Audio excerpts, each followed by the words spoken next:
What if I told you that right now, a part of you is in two places at once, and the moment you try to find it, it chooses?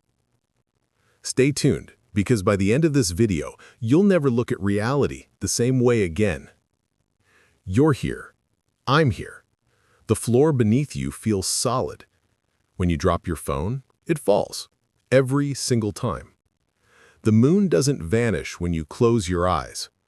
This is the world of classical physics, and it's comforting because it's predictable. But in the early 1900s, scientists looked closer.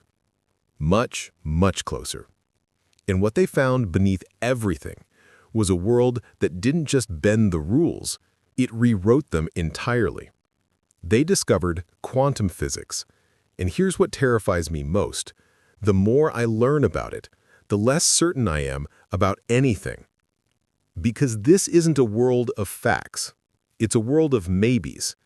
And somehow, those maybes built everything you see. The chair you're sitting on, the device in your hand, the thoughts in your mind, all of it emerged from a shimmering soup of uncertainty. You don't need a PhD to understand this. You don't need advanced mathematics. All you need is a willingness to let go of what you think is solid and follow me into a world where nothing is quite what it seems. The challenge isn't the complex math. The problem is our common sense. For hundreds of years, physics was a triumph of human understanding. Newton's laws explained motion perfectly, from falling apples to orbiting planets. Thermodynamics made sense of heat and energy with elegant precision. Maxwell unified electricity and magnetism into beautiful equations that predicted the existence of electromagnetic waves. Light was understood as a wave, spreading out in space in predictable, measurable ripples. By the late 1800s, many physicists genuinely believed they were close to wrapping everything up.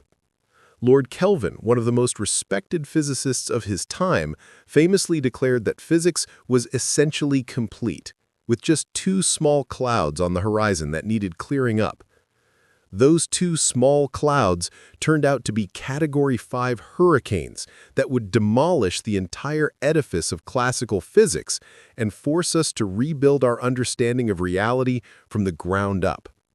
The biggest mystery of all was a simple, maddening contradiction. Light.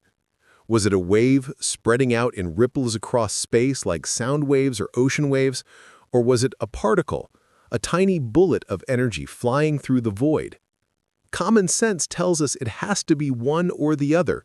A thing can't be both a wave and a particle any more than you can be both sitting and standing at the same time. These are fundamentally different categories of existence. But the universe, as experiments would soon reveal, refused to choose. And that simple refusal, that cosmic both-and instead of either-or, forced us to admit something profound and unsettling. Reality is fundamentally uncertain. And our questions, our observations, our very act of looking might be more powerful than we ever knew. What you're about to learn isn't just science. It's a complete reimagining of what it means for something to exist, to be real, to be knowable. Before the quantum storm, physics was enjoying a golden age of certainty. Scientists thought they had almost everything figured out. They knew how things moved through space, how heat flowed from hot to cold, and how light spread through the universe. The laws of physics were written in stone, tested by countless experiments, confirmed by observation. Physics felt nearly finished. But one little problem, one tiny piece of dust in the corner, absolutely refused to go away. And like so many scientific revolutions, it started with something mundane, something people encountered every single day: heat. It was a question about heat and light, about what happens when you warm up an object. Take a piece of metal, iron, steel, anything, and heat it slowly. At first, it glows a dull, barely visible red, like the coals in a dying fire. Heat it more, and it glows brighter orange, then yellow. Keep going, pump more energy into it, and eventually, if you heat it enough, it glows white hot, almost blue, blazingly bright. This phenomenon, the light emitted by hot objects based on their temperature, is called black body radiation. It's easy to observe. Every time you see hot coals in a fireplace, watch a piece of steel being forged, or look at the filament in an old incandescent light bulb, you're seeing it. The problem was that it was absolutely impossible to explain with the physics of the time. Classical physics, using all the trusted, reliable formulas that had worked everywhere else, formulas derived from decades of careful thought and experimentation, predicted something completely bizarre. According to the mathematics, as an object got hotter, it should release more and more energy at shorter and shorter wavelengths, especially in the ultraviolet range and beyond that, into X-rays and gamma rays. The prediction didn't just slightly disagree with reality, it spiraled off into complete nonsense. According to the equations, any hot object, a candle flame, a piece of burning coal, a campfire, or even the sun, should be emitting an infinite amount of energy in the high-frequency range. Infinite. Not just a lot, not just more than expected, infinite. This was clearly ridiculous, absurd on its face. If the equations were right, every warm object in the universe would instantly vaporize everything around it in an apocalyptic blast of ultraviolet and X-ray radiation. Your own body, sitting at a cozy 37 degrees Celsius, would be a death ray, sterilizing everything nearby. A campfire would be a supernova. The universe should be an inferno of infinite energy radiating from every object. Scientists, with a mixture of frustration and dark humor, nicknamed this disaster the ultraviolet catastrophe. No amount of tweaking, no clever little adjustments to the existing laws and equations could stop the math from blowing up into infinity. Reality, simply, stubbornly, undeniably did not match the comfortable, predictable equations that had worked everywhere else. Something was deeply, fundamentally wrong. Enter Max Planck. It was around 1899, and Planck was a careful, methodical, deeply conservative German physicist. He wasn't a revolutionary looking to overturn the scientific establishment or make a name for himself with radical new ideas. He believed deeply, almost religiously, in the classical worldview. He had been trained in it, had built his career on it. But he was also pragmatic, and when faced with the unfixable, unsolvable black body problem, he did something quiet, almost desperate, and utterly revolutionary. To fix the equations, to make the predicted glow of heated objects match the actual observed glow, Planck introduced a small, strange, seemingly innocent assumption. Energy couldn't be emitted in just any amount you wanted. Imagine a smooth ramp where you can slide anywhere you want, moving continuously from the top to the bottom with infinite gradations in between. That's how classical physics saw energy. It was continuous, smooth, infinitely divisible, flowing like water from one state to another.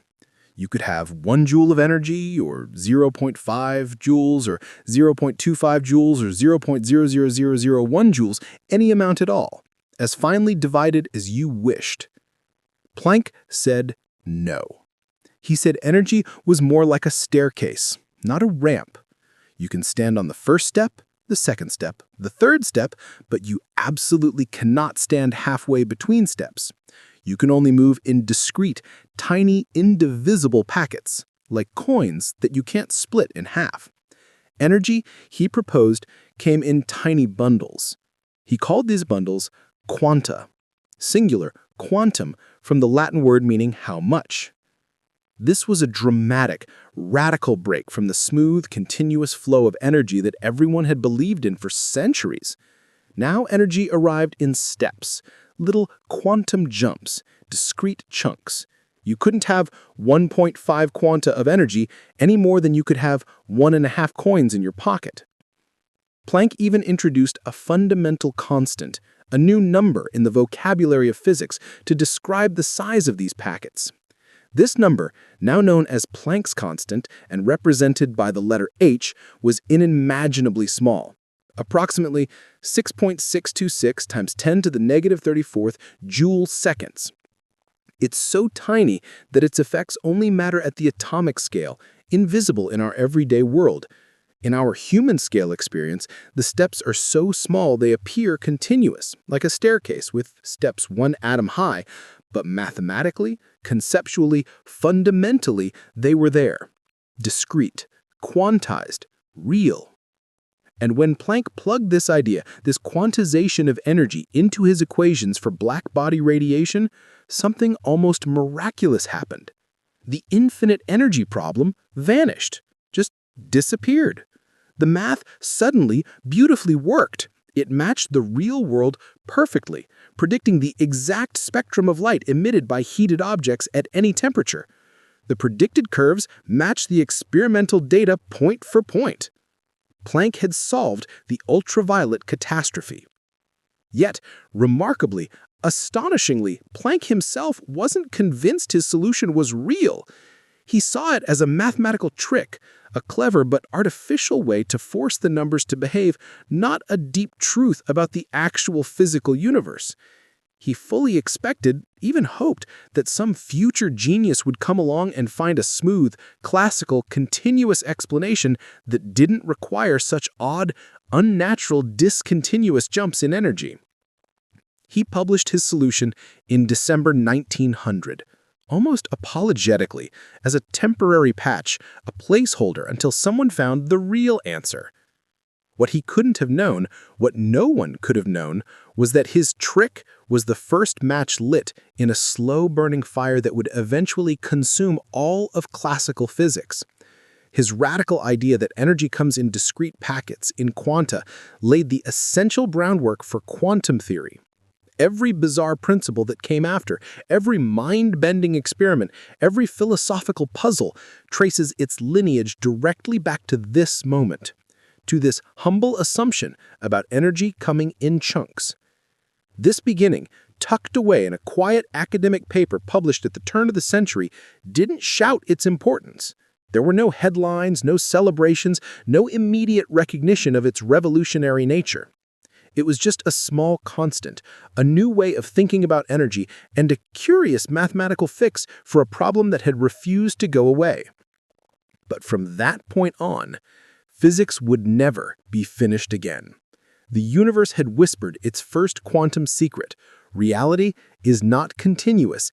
It is granular, lumpy, made of tiny, indivisible pieces all the way down. And if energy, the most fundamental thing in the universe, the currency of change and motion, came in discrete packets, then what else did? What other assumptions about smooth, continuous reality were wrong? But if you think Planck's quantum fix was strange, wait until you hear what Einstein did with it. Because he took this mathematical trick and used it to prove something that seemed impossible, that light itself, the wave that illuminates reality, comes in discrete particles. By the early 1900s, after Planck's introduction of energy quanta, most physicists figured they'd make a small adjustment to their understanding and move on. Energy came in little packets when absorbed or emitted by matter. Fine, they could live with that. But light itself, they believed, was still fundamentally, unquestionably, a wave. Maxwell's elegant equations, which unified electricity and magnetism into a single coherent framework, clearly showed that light was an electromagnetic wave rippling through space. The wave theory of light had been confirmed over and over through countless experiments on diffraction, interference, and polarization. Light was a wave. Case closed. Time to move on.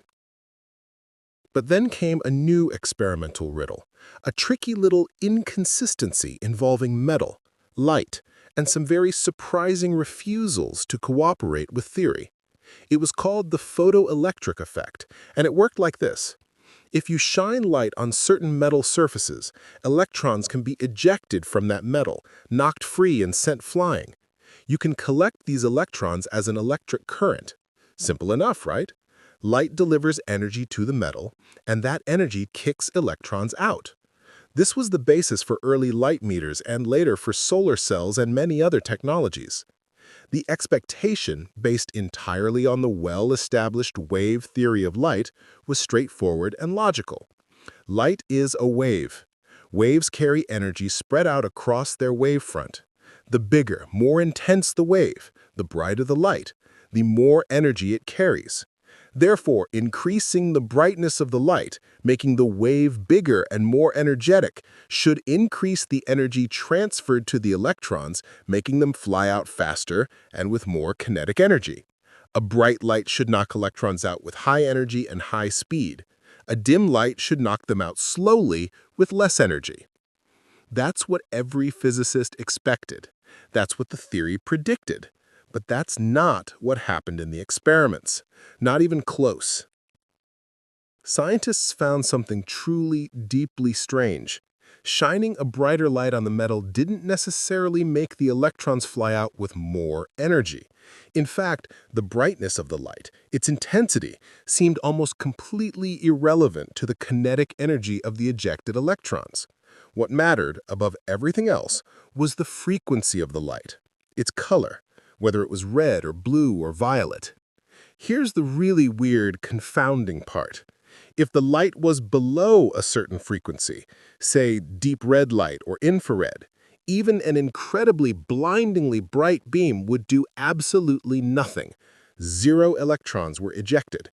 You could blast the metal surface with the brightest red searchlight in the world, illuminate it for hours with an intensity that would burn your skin, and nothing would happen. Not a single electron would pop out. The metal would just sit there, utterly unaffected, absorbing the energy as heat, but releasing no electrons. But the moment you switch to a light above that threshold frequency, say even a dim blue or violet light, electrons would instantly start popping out, and they came out immediately, with no delay, even if the light was incredibly faint, barely visible. The threshold was sharp like a cliff edge. Below the frequency, nothing, no matter how bright. Above it, instant ejection, even if dim. This made absolutely no sense under the smooth, continuous wave model of light. If light were truly just a wave spreading its energy out across the metal surface, that energy should gradually accumulate. A dim light should just take longer to build up enough energy to free an electron. But that's not what happened. It was instantaneous. It was as if the electrons were waiting for individual discrete packets of energy to arrive, and only packets above a certain size, above a certain frequency, could do the job. Enter Albert Einstein.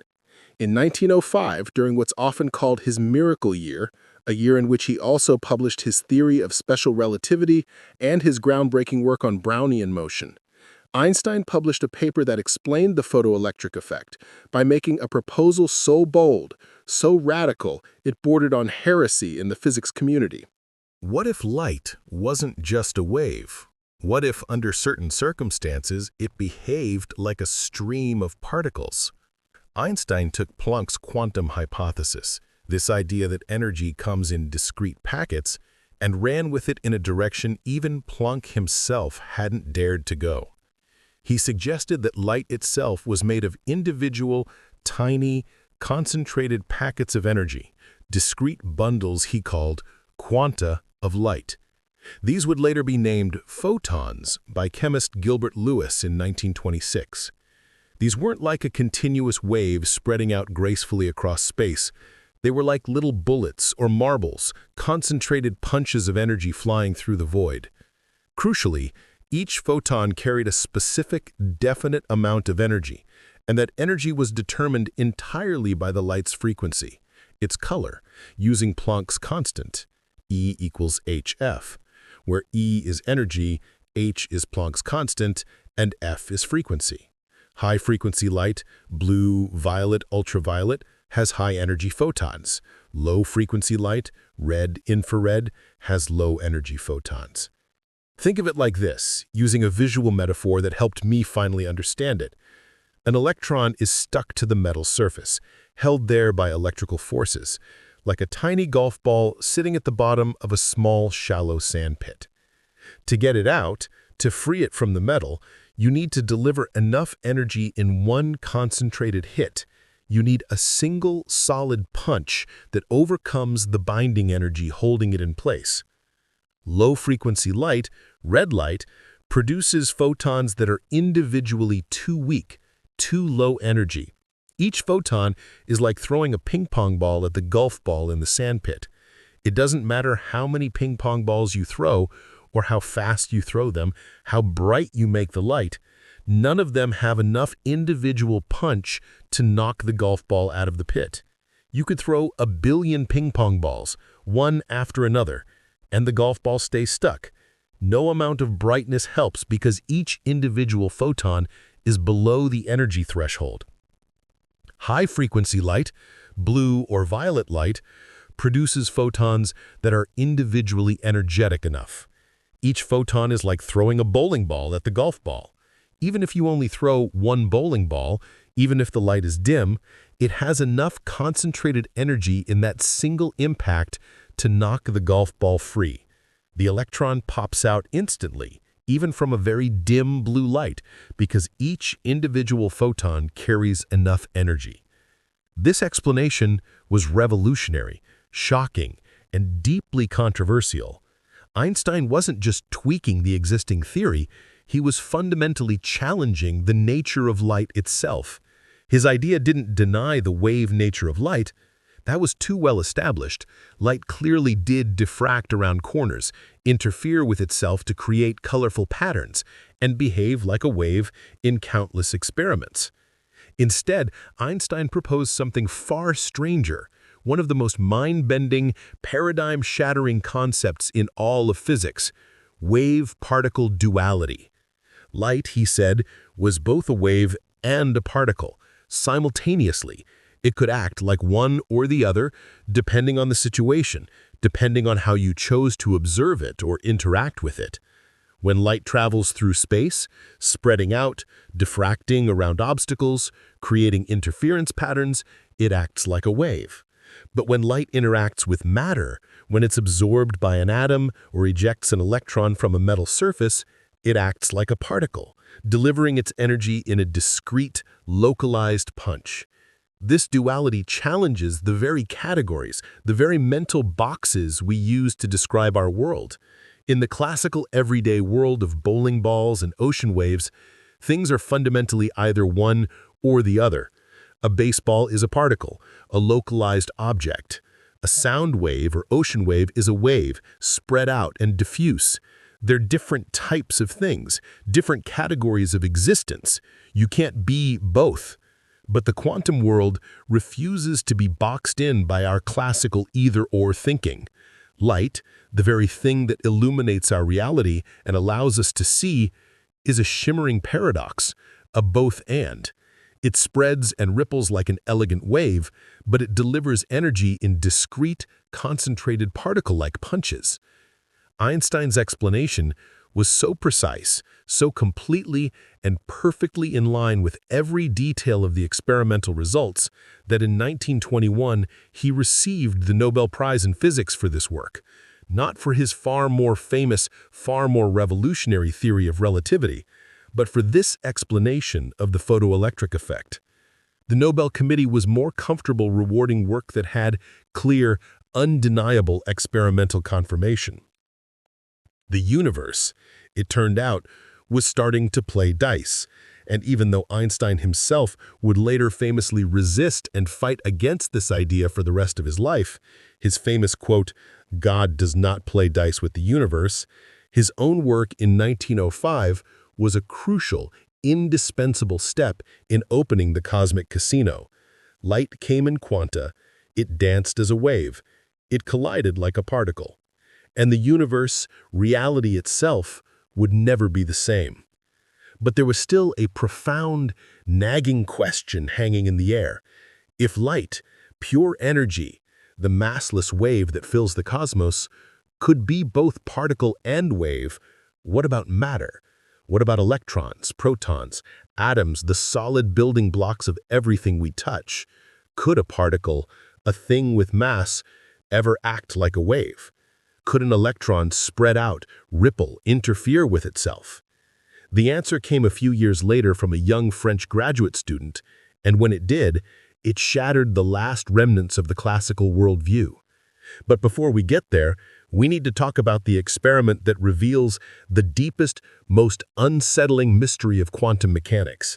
An experiment so simple a child could understand the setup, yet so strange it has haunted physicists for over a century. If you want to understand the true, core weirdness of quantum mechanics, the beating heart of its philosophical strangeness, you have to look at one of the simplest experiments ever devised in the history of science, the Double-Slit Experiment. It is almost embarrassing in its simplicity. The setup is this. You have a source of particles or light, a barrier with two narrow slits cut into it, and a detection screen behind the barrier to catch whatever comes through. That's it. 3 components. A child could draw it. Yet in this humble, minimalist setup lies a secret so profound, so philosophically troubling that it has become the core mystery, the central puzzle, the beating heart of quantum mechanics. Let's quickly review what we would expect from classical physics for 2 very different kinds of things. Waves. Imagine water waves in a tank rippling toward a barrier with 2 openings cut into it. The waves pass through both openings, spread out in circular ripples on the other side, and then overlap, meeting each other. Where a wave peak from one slit overlaps with a wave peak from the other slit, they add together, constructive interference, creating a stronger wave, a bright spot on a detection screen. Where a peak from one slit overlaps with a trough from the other, they cancel each other out, destructive interference, creating a dark spot. This overlap, this adding and canceling, creates a signature interference pattern of many alternating bright and dark stripes, fringes spreading across the screen. This is how all waves behave. Sound waves, water waves, light waves. Interference is the calling card of waves. Now imagine firing tiny rubber balls or bullets at the same barrier with 2 slits. Each particle will go through either the left slit or the right slit, one or the other, never both. It has to pick a path. On the detection screen behind the barrier, you'd expect to see 2 simple, straightforward, bright clusters of impact points, one cluster behind each slit, perhaps with some spreading due to scattering, but fundamentally 2 lumps. No overlap, no interference, no mystery, just straightforward particle behavior. Each particle goes through one slit and lands somewhere behind it. Simple, intuitive, classical. Now let's look at the actual experiment with light. When scientists in the early 1800s, Thomas Young and others, first shone a beam of regular light through 2 slits, they saw the interference pattern. Beautiful, alternating bright and dark fringes spreading across the screen. So far, so good. This was considered definitive proof that light is a wave, just as Maxwell's theory predicted. Case closed. Light is a wave. But then, after Einstein's photon hypothesis and the development of quantum mechanics, the real weirdness began. Researchers decided to turn down the intensity of the light source dramatically, reducing it until it was firing just 1 photon at a time, one tiny individual light particle.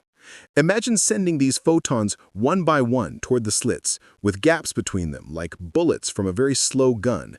At any given moment, only 1 photon exists in the entire apparatus. You'd expect the 2-cluster pattern, the classical particle behavior. Each particle should go through either the left slit or the right slit. It has to choose one, hit the screen, and leave a single dot. After many photons, you'd expect 2 clusters of dots, one behind each slit. But they didn't get 2 clusters. When physicists waited long enough for thousands, then tens of thousands of these lone photons to hit the screen, building up the pattern 1 dot at a time, like pointillist painting, they found that the dots had gradually, mysteriously built up the exact same interference pattern as before. The same alternating bright and dark fringes, the same wave pattern. A pattern that, by all logic, requires a wave to go through both slits and interfere with itself. How can a single photon interfere with itself? Did it somehow go through both slits simultaneously? Was it in two places at once? Was it a ghost, a spread-out cloud of possibility until it hit the screen? The mystery was deep enough, strange enough to give any reasonable person nightmares. But then, physicists did the final, ultimate, unbelievable step. They decided to watch. They placed tiny, sophisticated, supposedly non-intrusive detectors right at the slits, positioned perfectly to observe and record which path, left or right, each photon actually took as it passed through. Surely, they thought, we can at least figure out where it's going. Let's just watch and see which slit it goes through. And the moment they turned on the detectors, the interference pattern vanished. Completely. Gone. Disappeared. The moment the detectors were activated, the photons stopped behaving like waves exhibiting interference. They acted like perfectly ordinary, well-behaved classical particles, landing in two neat, separate clusters on the screen, exactly as you'd expect from bullets going through one slit or the other. No interference, no wave behavior, no mystery. Just two simple piles of hits, one behind each slit. Turn the detectors off, stop watching, and the interference pattern instantly, reproducibly returns. The wave behavior comes back. Turn them back on, start watching again, and it vanishes once more. The particles snap back to classical behavior. Over and over. Consistent. Reproducible. Undeniable. It was, and remains, as if the universe were a shy child, dancing freely and wildly when no one was looking, but freezing instantly, standing perfectly still and well-behaved the moment it realized someone was watching. I remember the first time I read about this experiment in detail, really absorbed what it meant. I was sitting alone in a library late at night, and I put the book down and just stared at the wall for what must have been 10 solid minutes. My mind kept circling back to the same impossible question. How does the photon know I'm watching? How does it know there's a detector there? It doesn't, of course. It's not conscious. It's not aware. But somehow, impossibly, the mere presence of information, the fact that the universe now knows, even in principle, which path the photon took, fundamentally changes the outcome. The photon behaves differently, not because of any physical disturbance from the detector. These experiments have been refined to minimize that, but because of the presence or absence of which path information. The staggering, inescapable implication is that the particle doesn't follow a strict, definite, predetermined path through space. Instead, it exists as a cloud of possibility, as waves that can be in multiple places at once until a measurement is made, until information is extracted. When you don't look, when no information exists about which path was taken, the photon exists in a superposition, exploring both paths simultaneously, and those possibilities interfere with each other like overlapping waves. But the act of observation, the mere potential to know which path was taken, forces the photon to decide, to commit to one definite path. No superposition, no fuzzy in-between state, one path or the other. The knowledge of the path, or even the potential to gain that knowledge, fundamentally changes the reality of the particle. This isn't philosophy. This isn't interpretation. This is experimental fact, repeated thousands of times with photons, electrons, neutrons, and even large molecules made of dozens of atoms. This phenomenon is not a fluke, not an error, not a misunderstanding. It has been repeated countless times in countless variations with ever more sophisticated equipment, closing every possible loophole. Left unobserved, quantum objects act like waves, spreading through space, going through both slits, interfering with themselves. Observed, measured, detected, they behave like particles, going through one slit or the other, leaving two simple clusters. The double-slit experiment doesn't give us easy answers, doesn't resolve the mystery, but it gives us one powerful, deeply unsettling insight that cuts to the core of reality. The universe at its foundation is not a clockwork machine with predetermined outcomes. It's a strange, shimmering tapestry woven from possibility, from potential, from probability. And our observation, our interaction, our choice to look or not look is part of the weaving process itself. But if particles exist as clouds of possibility, as waves that can be in multiple places at once, how do we describe that mathematically? How do we predict where a particle might be before we look, and what happens when we do look? That's where one of the most beautiful, most important equations in all of physics comes in.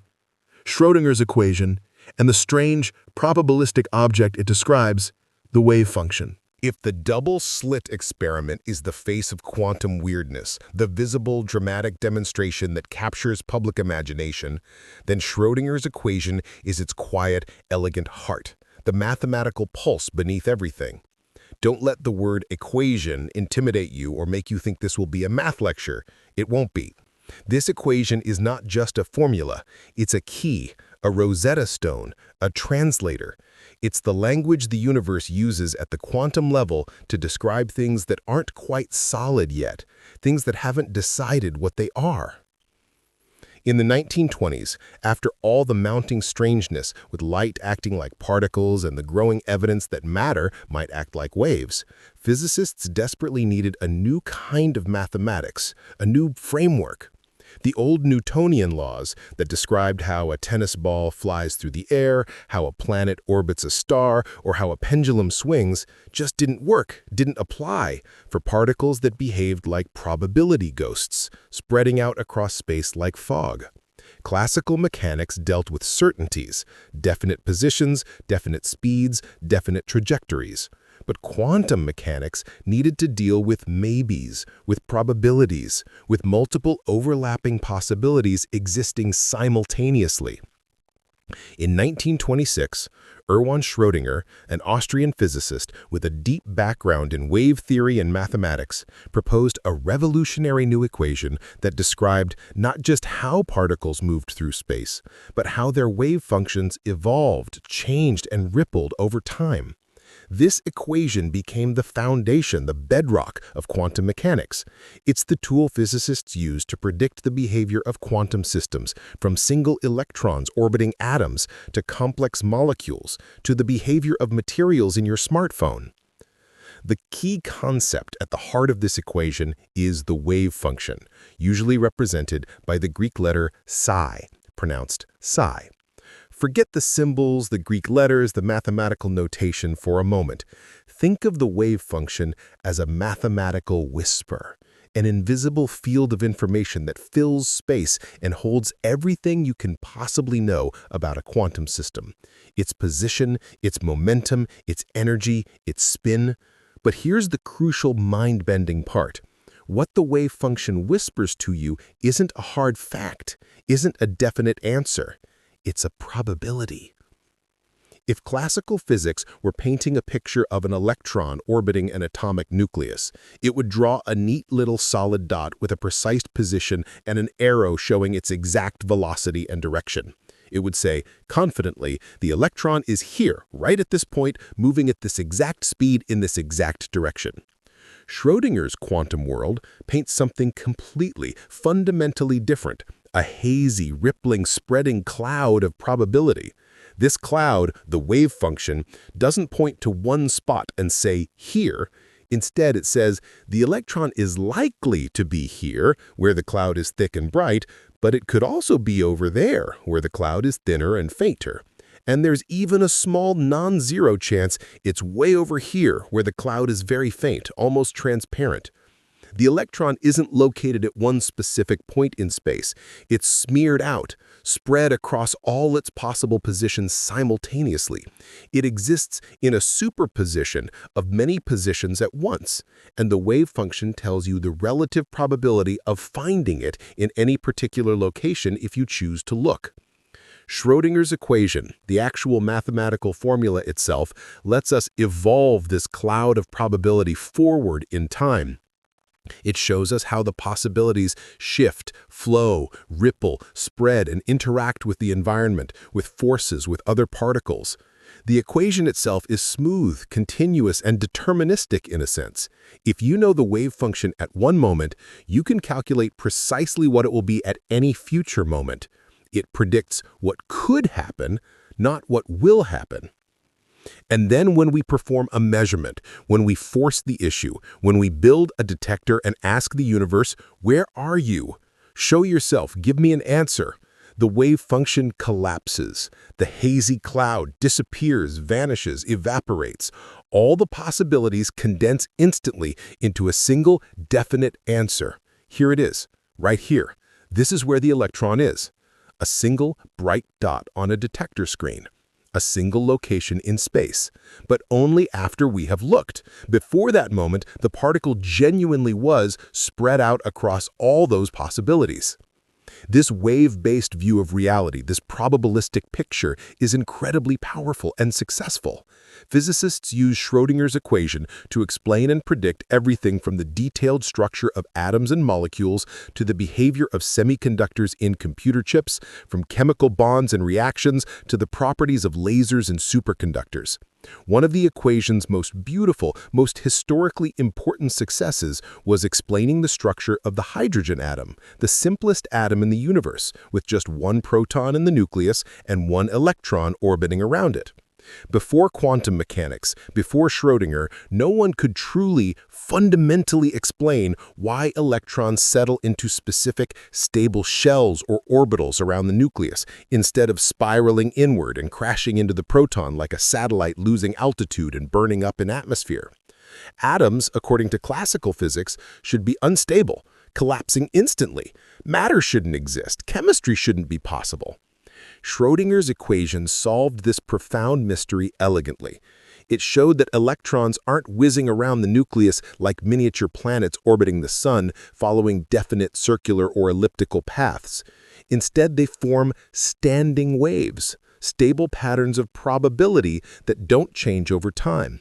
These are the famous atomic orbitals you see illustrated in chemistry textbooks, those soft, fuzzy, cloud-like shapes, some spherical, some shaped like dumbbells, some with more complex, exotic geometries. They represent the regions where the electron is most likely to be found at any given moment, the zones where the probability cloud is thickest. These are not orbits in the classical sense. They are presence zones, probability distributions. The electron doesn't move around inside the orbital. It exists as a smeared-out cloud of probability filling that entire orbital volume. And crucially, these orbitals come in discrete, quantized energy levels, like rungs on a ladder. The electron can be in the first orbital, the second, the third, but never halfway between. Each jump from one orbital to another, each quantum leap, corresponds to the absorption or emission of a photon with a very specific, precise energy. This is why atoms absorb and emit light at very specific wavelengths, creating the sharp spectral lines that serve as atomic fingerprints.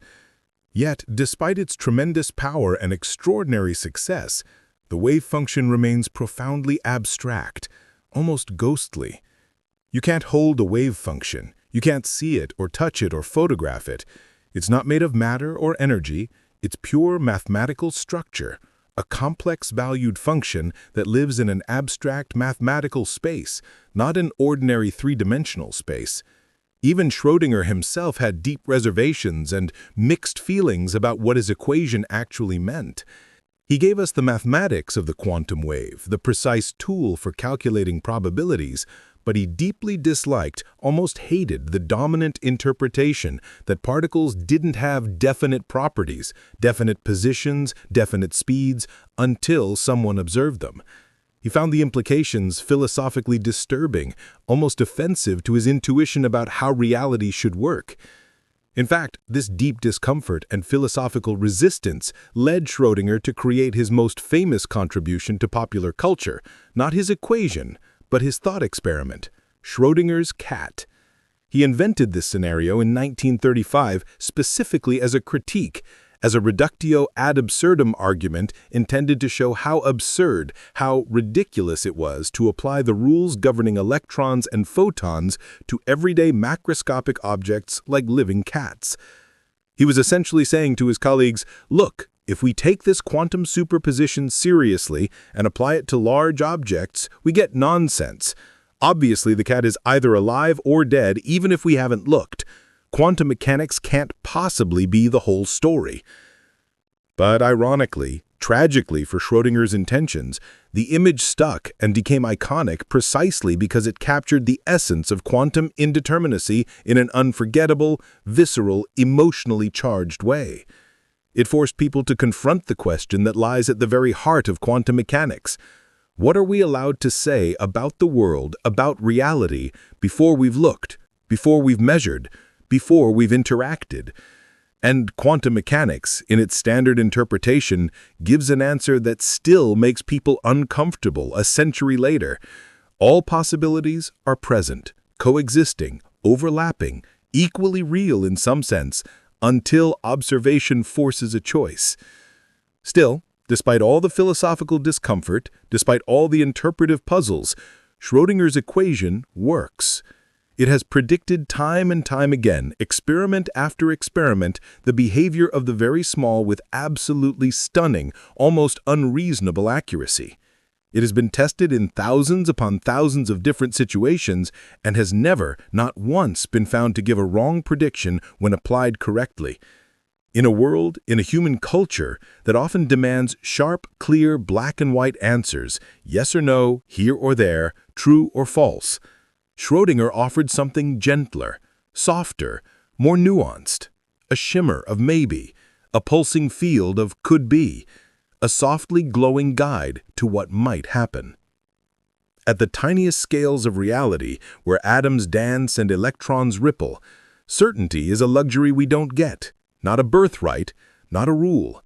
But thanks to one elegant, beautiful equation born in 1926, we can still navigate, predict, and harness this hazy, uncertain, mysterious quantum world. But if the wave function tells us where a particle might be, where it could potentially show up, is there any limit to what we can know about a quantum system? Can we, with perfect instruments and infinite patience, measure everything about a particle precisely, its position and its speed simultaneously? The answer, discovered by Werner Heisenberg, is a resounding no. And the reason why is one of the most profound, most philosophically important principles in all of physics. In our everyday world, the familiar, comfortable world of cars, coins, clocks, and baseballs, you can know two things about an object simultaneously with as much precision as your instruments allow: where something is, its position in space, and how fast it's going, its velocity or momentum. There's no contradiction, no trade-off, no fundamental conflict between these two pieces of information. A camera with GPS can track a car's exact position. A radar gun measures its exact speed. You can have both pieces of information at once, as precisely as you want, limited only by the quality of your measuring tools. In principle, with perfect instruments, you could know both perfectly. But the quantum world does not allow this kind of complete knowledge. It actively, fundamentally prevents it. In 1927, Werner Heisenberg, a brilliant, intense young German physicist working closely with Niels Bohr in Copenhagen, introduced a principle so fundamental, so strange, so philosophically revolutionary that it forever changed what we thought was possible to know about the universe. It's called the uncertainty principle, and it states something that sounds simple but has profound implications. The more precisely you know a particle's position, the less precisely you can know its momentum, its mass times its velocity, and vice versa. This isn't just about imperfect tools.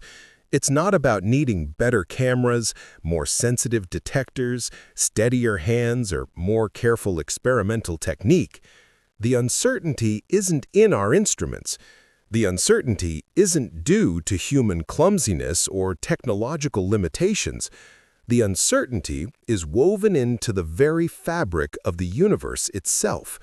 It's a property of reality, not a property of our knowledge or ignorance. A simple, intuitive way to understand why this happens is through the act of observation itself. Say you want to see an electron, to determine its position precisely. To see anything, to detect anything, you need to interact with it somehow. For tiny particles, that usually means bouncing light off them. Light is made of photons, and photons, as Einstein showed, carry energy and momentum. When a photon hits an electron to detect it, that photon doesn't just passively bounce off like light bouncing off a mirror. It gives the electron a kick, a push, transferring some of its momentum and changing the electron's velocity and direction. Now here's the trade-off, the unavoidable cosmic bargain. If you use high-energy, short-wavelength light, like blue light, ultraviolet, or X-rays, equivalent to throwing a bowling ball at the electron, you can pinpoint the electron's position very precisely, because the short wavelength gives you fine spatial resolution, like using a sharp pencil instead of a fat marker. But that high-energy photon gives the electron a huge, unpredictable kick, dramatically changing its momentum in a random direction. You know where the electron was with high precision, but now you have no idea where it's going. The momentum becomes highly uncertain. If you use low-energy, long-wavelength light, like red light or infrared, equivalent to throwing a ping-pong ball, you're much gentler on the electron. The low-energy photon gives it only a small kick, so its momentum doesn't change much. You can be fairly certain about its momentum, about how fast it's moving and in what direction, but the long wavelength of that light smears out, blurs the electron's position. The wave nature of the light makes it impossible to pinpoint exactly where the electron is in space. You know roughly how fast it's going, but you don't know precisely where it is. Heisenberg's principle is a cosmic trade-off, an unavoidable balancing act built into the structure of reality. You can push the uncertainty to one side or the other. You can know position better at the cost of momentum, or momentum better at the cost of position, but you absolutely cannot eliminate the uncertainty altogether. The product of the uncertainty in position, delta x, and the uncertainty in momentum, delta p, is always greater than or equal to a tiny number involving Planck's constant divided by 4 pi. Delta x, delta p, greater than or equal to h over 4 pi. The deeper reason, the fundamental cause of this uncertainty, lies in the particle's wave nature, in the wave function we just discussed. Remember, particles aren't point-like dots. They're described by spread-out wave functions. Now imagine trying to pinpoint a specific location on an ocean wave. You can say roughly where the wave crest is, but the wave itself stretches out across a large area. The position is inherently uncertain, spread out. To make the wave shorter, more tightly localized in space, to make the position more certain, you have to combine, superpose many different waves with different wavelengths. But different wavelengths correspond to different momentum. So making position more certain requires mixing in many momenta, making momentum more uncertain. It's a mathematical necessity, an unavoidable consequence of describing particles as waves. In our large-scale everyday world, this effect is completely negligible, invisible, irrelevant. A baseball flying through the air has so much mass that the uncertainty in its position and momentum, while technically still present, is smaller than the width of an atom, far tinier than we could ever measure. You can know both its position and speed perfectly well for any practical purpose, but at the scale of electrons, atoms, and photons, the uncertainty becomes impossible to ignore, unavoidable. It's the dominant feature, the defining characteristic of quantum reality. This principle is not just an abstract theoretical curiosity. It's a philosophical warning label stamped on the quantum world. It tells us, gently but firmly, that knowledge has fundamental boundaries, hard limits built into the structure of the universe, not because of human error, not because of insufficient technology or intelligence, but because of the way reality itself is constructed. There are questions you simply cannot answer with arbitrary precision, not because you're not smart enough or patient enough, because the universe doesn't have those answers to give. The uncertainty principle even explains one of the most basic, most important facts about the universe: why atoms don't collapse. You might wonder, if you think about it carefully, why negatively charged electrons, which are powerfully attracted to the positively charged nucleus by electromagnetic force, don't just fall straight in and stick there, merging with the protons. After all, opposite charges attract strongly. Why doesn't the electron spiral inward and crash into the nucleus like a satellite losing altitude and burning up in the atmosphere? The answer? The uncertainty principle absolutely prevents it. If an electron were to fall into the nucleus and stay confined there, locked in that incredibly small space, its position would be known with near-perfect precision. The uncertainty in position would be almost zero. But according to Heisenberg's principle, that would mean its momentum would have to become incredibly, wildly uncertain, approaching infinity. The electron would have to be moving at absurdly high, impossible speeds with completely random direction, which would require infinite energy. Nature, the universe, says no. That configuration is forbidden. The electron is forced by the uncertainty principle to hover in its orbital, in its probability cloud, at a certain minimum distance from the nucleus. It's a stable configuration created by the fundamental tension, the balance between position uncertainty and momentum uncertainty. The uncertainty principle is literally what creates the rigid, stable structure of matter. It's the reason atoms have a definite size instead of collapsing to points. It's the reason chemistry works. It's the reason you exist as a stable collection of atoms instead of imploding into a tiny, impossibly dense speck. I'll be completely honest with you. This principle was one of the hardest for me to accept emotionally, psychologically. I grew up, like most people, believing in a fundamentally knowable universe. I believed that with enough time, enough effort, enough clever thinking, and enough advanced technology, human beings could eventually know everything about the physical world. We could measure everything to arbitrary precision. We could, in principle, understand and control everything. Heisenberg's uncertainty principle shattered that dream, that comforting illusion. It proved, mathematically and experimentally, that complete knowledge is impossible. Some questions simply don't have definite answers, not because we haven't looked hard enough, not because we need better equipment, but because the questions themselves don't make sense in the quantum world. Asking for the precise position and precise momentum of an electron simultaneously is like asking for the exact value of a number that's simultaneously even and odd. The question is malformed. The universe doesn't contain that information. And yet there's something strangely liberating, almost beautiful about that realization once you sit with it long enough.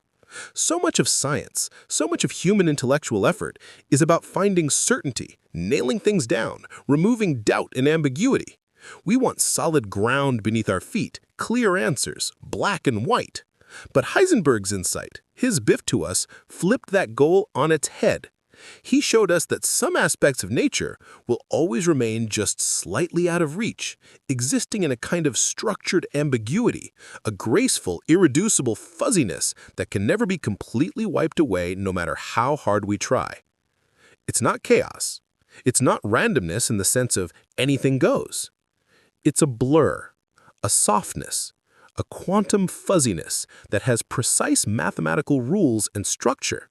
And it invites us, challenges us to make peace with not knowing everything, to accept fundamental limits on knowledge, and to appreciate the softness, the gentleness, the quantum poetry of what lies beneath the surface of reality. But if there's fundamental uncertainty in position and momentum, if we can never know everything about a particle state, what does a particle actually have before we measure it? What properties does it possess? The answer quantum mechanics gives is both strange and beautiful.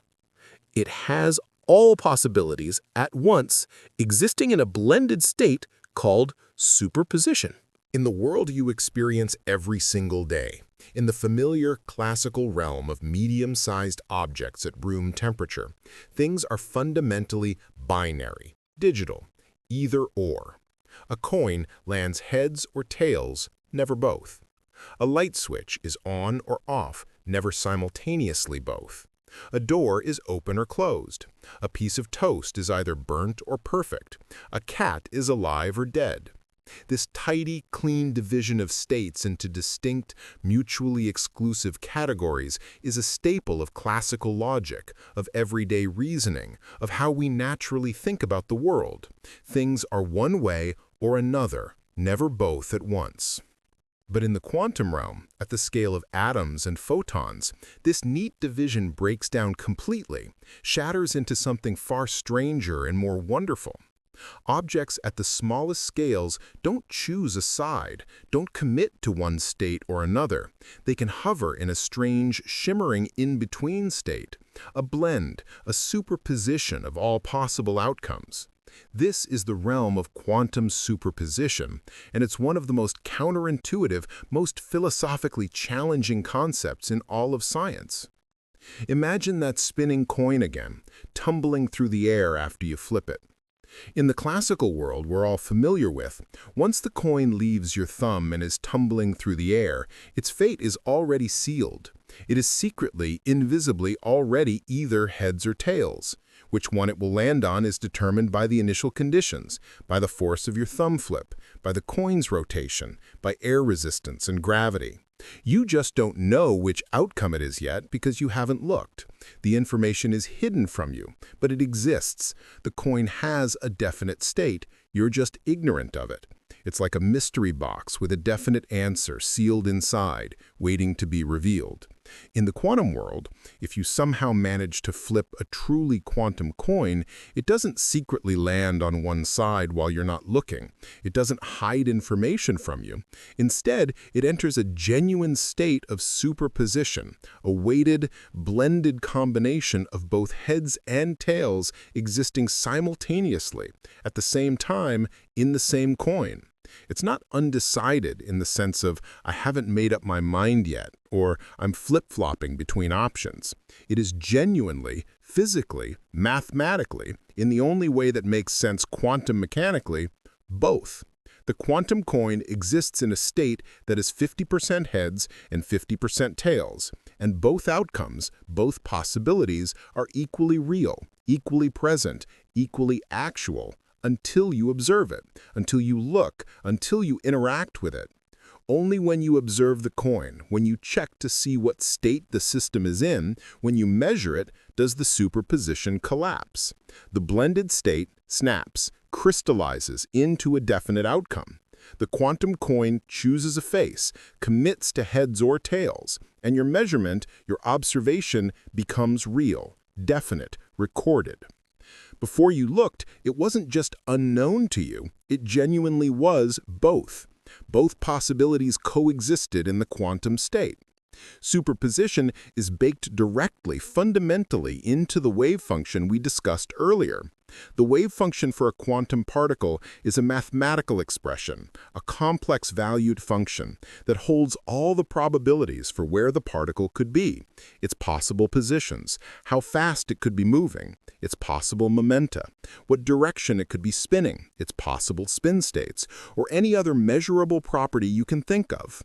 All of those possibilities coexist within the wave function, overlapping, blending, interfering with each other, until a measurement forces the system to select one, to collapse the wave function and commit to a single outcome. It's like a foggy, misty landscape of possible outcomes where the particle is smeared out, spread out across every possible route it could take, every state it could be in. The fog is thicker in some places, higher probability, and thinner in others, lower probability. But it's never zero anywhere unless forbidden by some conservation law or boundary condition. When you interact with the system, when you measure it, that fog suddenly, instantly snaps into sharp focus, a single location, a single spin direction, a definite outcome. This bizarre, counterintuitive concept of superposition led to the most famous, most widely known thought experiment in all of physics, one that has entered popular culture and become a cultural touchstone: Schrödinger's cat. The setup is this. Suppose you put a live cat inside a sealed, opaque box. You can't see inside. Inside the box, you also place a tiny bit of radioactive material, just a single unstable atom that has, according to quantum mechanics, a 50% probability of decaying within the next hour. If the atom decays, it triggers a Geiger counter, which activates a mechanism, let's say a hammer that swings down and breaks a vial of poison gas, killing the cat. If the atom doesn't decay within the hour, nothing happens, and the cat remains alive and well, presumably annoyed at being in a box. Now here's where quantum mechanics makes things deeply, philosophically weird. Before you open the box and look inside, check on the cat, the radioactive atom is in a quantum superposition of both decayed and not decayed states. It exists in both possibilities simultaneously. It hasn't chosen yet, hasn't committed. And since the atom's state is entangled with, connected to, the detector, the hammer, the vial, and ultimately the cat's fate, the entire system, the whole experimental setup, including the living creature, is also, according to the mathematics of quantum mechanics, in a superposition of both possible outcomes. Before you open the box, quantum mechanics says the cat is in a superposition of both alive and dead simultaneously. Not either alive or dead, but we don't know which, not probably alive or probably dead. According to the strict, literal application of quantum theory to the system, both alive and dead at the same time in a blended quantum state until someone opens the box and observes, forcing the wave function to collapse into one definite reality. Schrödinger, remember, intended this scenario as a critique, as a reductio ad absurdum, as a way of showing how absurd, how ridiculous, how obviously wrong it was to apply the strange rules governing electrons and photons to large, warm, familiar, macroscopic objects like living cats. He was essentially making an argument, look, colleagues, if we take this superposition idea seriously and extend it to everyday objects, we get patent nonsense. Obviously, clearly, the cat is either alive or dead at any given moment, even if we haven't looked yet, even if we don't know which.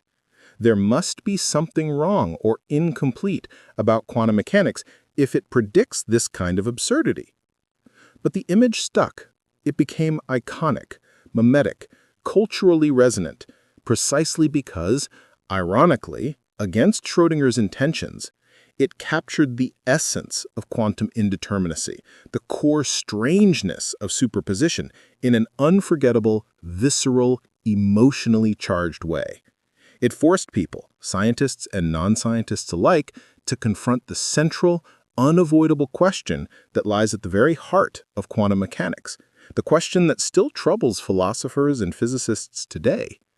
What are we allowed to say about the world before we've looked? What exists before measurement? What is real before observation? And quantum mechanics, at least in its standard orthodox Copenhagen interpretation, gives an answer that makes people uncomfortable even a century later. All possibilities are genuinely present, coexisting, overlapping, blended together, equally real in some profound sense, until observation, until interaction with a measuring device or the environment forces a choice, collapses the wave function, and selects one outcome. Now, in practice, in the real world, we don't actually see macroscopic cats shimmering between life and death. And there's a very good physical reason for that, which we'll discuss when we get to decoherence. Large, warm, complex objects like cats interact so rapidly, so constantly with their environment, with air molecules, with photons, with thermal radiation, that any quantum superposition is destroyed, washed out, almost instantaneously, far faster than we could ever observe it. But at the quantum scale, at the level of individual atoms, individual photons, individual electrons, superposition is everywhere. It's not a theoretical curiosity, it's reality. And it's one of the most powerful, most practically useful features of quantum mechanics. In fact, superposition is the fundamental engine, the core enabling principle of quantum computing, one of the most exciting and potentially transformative technologies being developed today. Classical computers, the laptops, smartphones, and servers we use every day, store and process information using bits, which are definitively, unambiguously either 0 or 1, off or on. Each bit is in one definite state at any given time, like a light switch. Quantum computers use qubits, quantum bits, which, thanks to superposition, can be in a blended state of 0 and 1 at the same time, simultaneously. A single qubit can represent both values at once. 2 qubits can represent 4 states simultaneously, 0, 0, 0, 1, 1, 0, 1, 1. 3 qubits can represent 8 states. The number of simultaneous states grows exponentially. With n qubits, you can represent and manipulate 2 to the n states all at once. This means a quantum computer with just 50 qubits can represent and process about 2 to the 50 states simultaneously. That's over a quadrillion, 10 to the 15, states simultaneously, more than the number of grains of sand on many beaches, more simultaneous states than the most powerful classical supercomputer can handle.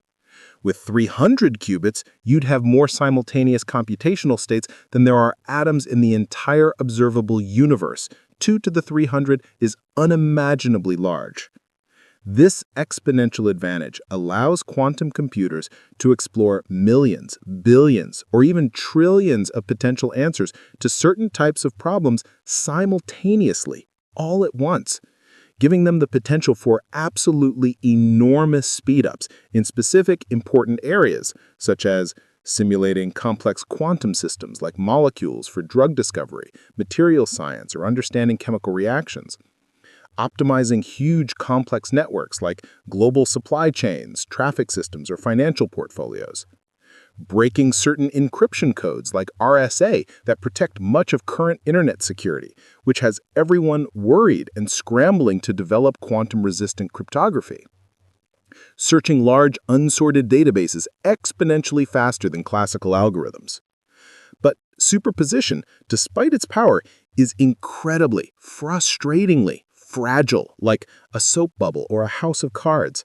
The slightest, tiniest interaction with the outside environment, a single stray photon wandering by, a minute vibration in the apparatus, a tiny fluctuation in temperature, even a cosmic ray passing through from outer space can collapse the wave function, destroy the superposition, and ruin the quantum computation. This process of losing quantum coherence through environmental interaction is called decoherence, and it's the single biggest engineering challenge in building practical quantum computers. That's why current quantum computers have to be built in incredibly extreme, carefully controlled conditions, super isolated facilities, cooled to temperatures within a tiny fraction of a degree above absolute zero, colder than outer space, shielded from all electromagnetic interference, isolated from vibrations. We're trying to maintain superposition for just milliseconds or seconds, long enough to perform useful calculations before the quantum state collapses. It's like trying to build a sandcastle while the tide is coming in, a race against inevitable decoherence. Superposition taught me something unexpected, something I didn't anticipate when I first encountered it. Maybe the universe isn't being lazy or indecisive or confused, refusing to commit to one answer. Maybe it's being maximally efficient, maximally flexible, keeping all options open, all possibilities alive until the very last possible moment when it absolutely has to choose. Why prematurely collapse into one timeline, one outcome, one reality, when you can explore everything at once? Why commit when you can dance through all possibilities simultaneously? Superposition tells us something profound about the universe at its core. It is not rigid, not predetermined, not locked into one path. It is a place where contradictions can coexist peacefully, where opposites blend and overlap. It says a quantum system can be this and that, here and there, up and down, alive and dead, all at once, simultaneously. And in doing so, it opens up a vast tapestry of possibilities, a universe that is flexible, creative, poetic, and beautifully, mysteriously unresolved until our gaze, our interaction, our measurement pulls one thread loose and makes it real. But if a single particle can exist in two states at once, in a blended superposition of possibilities, what happens when two particles become connected, linked, entangled in a way that defies our understanding of space, time, and locality itself? Welcome to the phenomenon that Albert Einstein called spooky, that bothered him for the rest of his life and turned out to be one of the deepest, strangest, most profound truths about reality. Imagine I give you two special coins, magic coins, let's call them. One coin is in your hand right now, right where you are. The other coin I seal in a box and give to your friend who boards a spaceship and flies far, far away, to the other side of the galaxy, millions of light years away, so distant that light itself would take millions of years to travel between you. You have no idea what either coin shows. They're both sealed, unknown. Now, here's the absolutely crucial difference between classical correlation and quantum entanglement. Classical correlation, hidden variables. The coins were predetermined from the start. One was always heads, the other was always tails, set and decided when I prepared them. The information was just hidden from you, sealed in the boxes. When you open your box and see heads, you instantly know, you gain knowledge, that the other coin must be tails. But that's just learning about something that was already true, already determined, already real. The coin on the other side of the galaxy was tails all along. You just didn't know it until you looked. No mystery. The information was there, just hidden. You're discovering pre-existing reality. Quantum entanglement. This is completely, fundamentally different in a way that still makes my head spin. The coins don't decide, don't commit to heads or tails until you actually look at one of them, until you measure one. Before observation, they're both in quantum superposition, both simultaneously heads and tails, existing in a blended, undefined state. They're in a shared, interconnected quantum state, linked at the level of the wave function. But here's the absolutely incredible, reality-defying part. The instant, the very moment you open your box and observe your coin, forcing it to collapse from superposition into, say, heads. The other coin, millions of light years away, separated by unimaginable distance, instantly, simultaneously, faster than light could ever travel between them, becomes tails. There's no signal sent through space, no delay for information to propagate, no time for light to carry a message. It happens instantaneously, as if space itself doesn't matter, as if the separation is an illusion. It is, as Albert Einstein famously derisively called it in 1935, spooky action at a distance, spukhafte Fernwirkung in German. Einstein hated this idea with a passion that consumed much of his later career. It violated one of his most deeply held beliefs, a cornerstone principle of his theory of relativity, locality. Locality is the principle, the assumption, that a physical event at one location can only affect, can only influence things nearby, in its immediate vicinity, through some kind of physical signal or influence that travels at or below the speed of light. Nothing, absolutely nothing, not even information, can travel faster than light. That was Einstein's ironclad rule from special relativity, confirmed by countless experiments. The idea that two particles could somehow coordinate their outcomes, could synchronize their states instantaneously across vast cosmic distances, non-locally, seemed to Einstein like it had to be wrong, had to violate either relativity or basic causality. It seemed to suggest that either information was somehow traveling faster than light, violating relativity, or that particles had some kind of hidden, secret communication channel we didn't know about, some faster-than-light telegraph we didn't know about.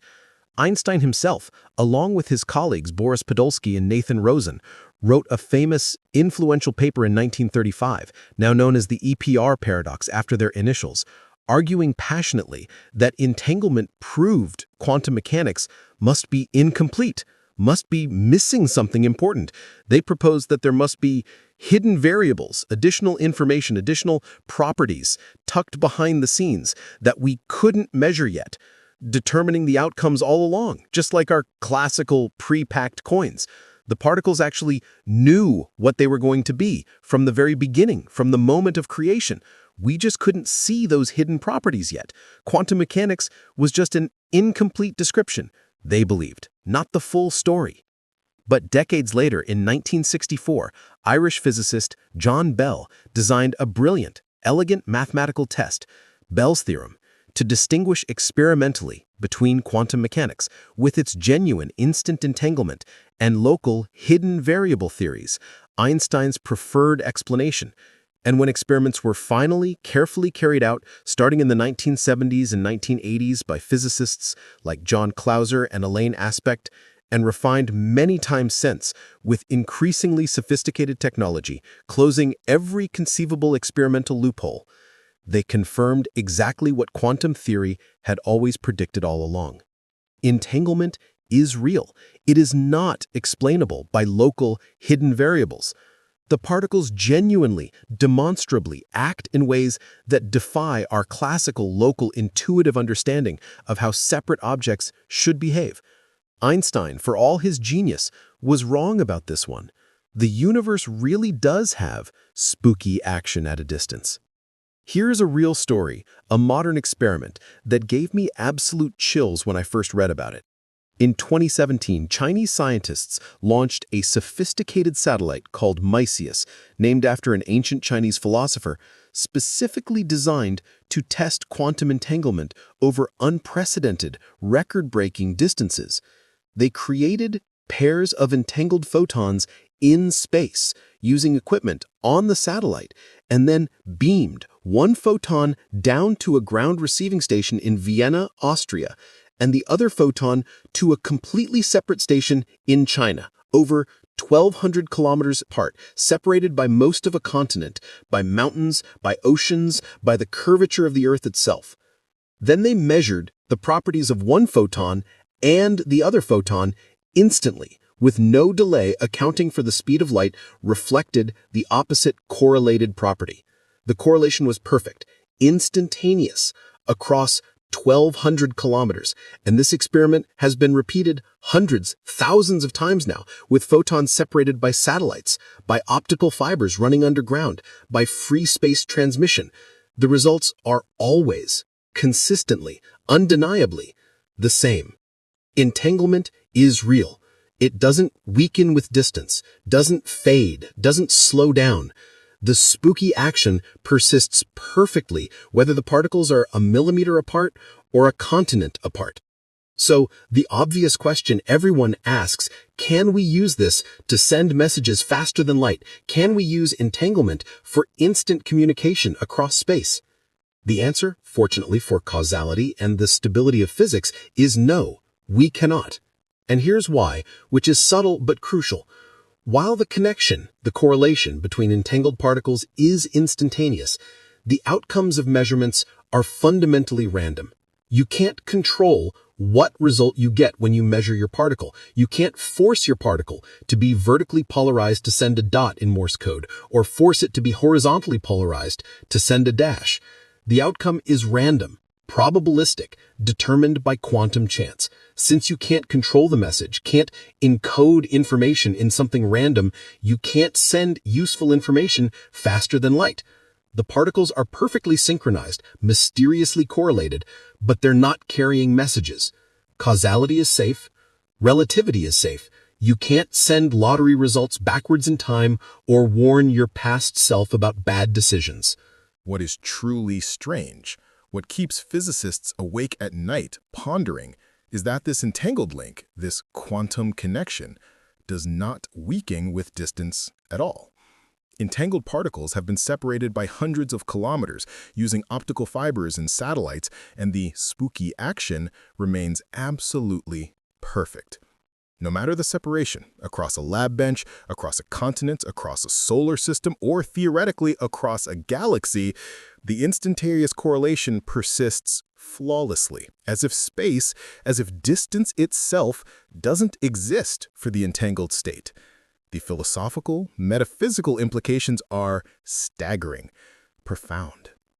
Entanglement is a stark reminder that the universe is not just a collection of independent, isolated objects bouncing around like billiard balls on a table.